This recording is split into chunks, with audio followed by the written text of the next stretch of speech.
Monsieur le Président, Mesdames et Messieurs les élus, l'emploi et la recherche d'un emploi dans notre pays posent un sérieux problème. Tout le monde le sait. Vous le savez bien que durant ces 20 dernières années, les politiques publiques engagées dans ce domaine de la formation professionnelle ont pris énormément de retard.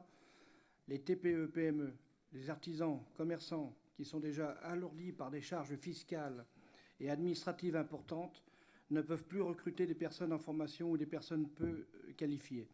Et en plus s'attarder à les remettre à niveau de compétences au sein de leur entreprise. En 1960, la France disposait d'une main-d'œuvre particulièrement masculine et peu qualifiée. C'était l'époque de la grande entreprise industrielle, relevée par une belle organisation débouchant sur des contrats à durée indéterminée et à taux plein. 20 années plus tard, dans les années 80, l'emploi a éclaté par des situations plus complexes, notamment les rythmes de travail et des unités productives différentes. Trouver du travail en dessous du niveau du bac était le parcours du combattant. On aurait pu prévoir que des métiers peu qualifiés, notamment dans le tertiaire, connaîtraient une croissance économique sans précédent. De nos jours, les besoins en qualification se manifestent à tous les niveaux et dans toutes les spécialités.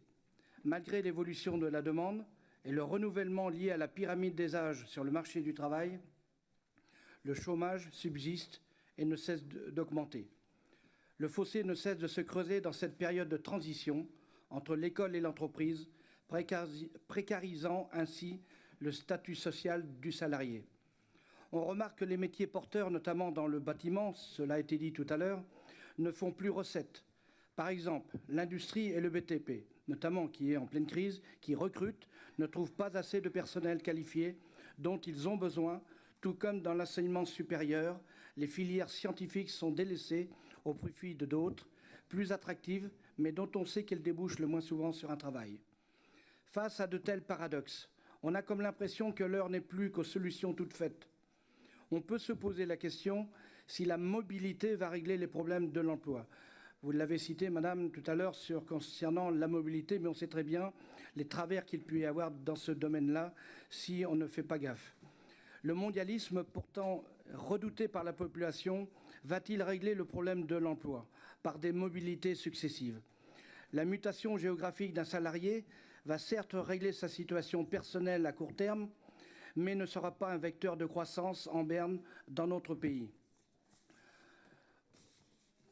On déplore ce jour la correspondance entre l'offre et la demande sur le marché du travail, ou encore l'adéquation de la formation à l'emploi, apparaissent aujourd'hui avec le recul bien simple, pour ne pas dire simpliste.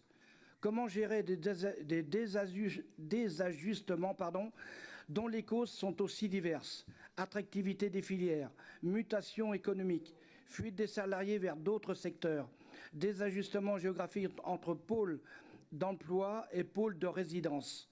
Comment introduire plus de cohérence et de régulation entre l'économie et le social, entre la demande de qualification des entreprises et la demande d'éducation, formation des jeunes et des seniors? Alors on met en place des feuilles de route, c'est très bien, et on lance le défi de la mobilité à rechercher un employeur dans les pays européens. C'est bien, mais comment s'en sortir dans un système mondialisé qui ne sert au mieux que les personnes qualifiées et laisse au bord du chemin une main-d'œuvre soumise à l'exode et la misère? La mobilité pour obtenir un emploi au sein de l'Europe ou les zones extra-européennes aura un sens que si cette voie n'est pas seule envisagée pour résoudre le chômage et faire reculer la misère dans notre pays. Malgré toutes les mesures prises et les solutions soi-disant adaptées, nos dirigeants d'antan et d'aujourd'hui ont pris ce risque de minimiser le développement de la formation et les résultats que l'on connaît limités.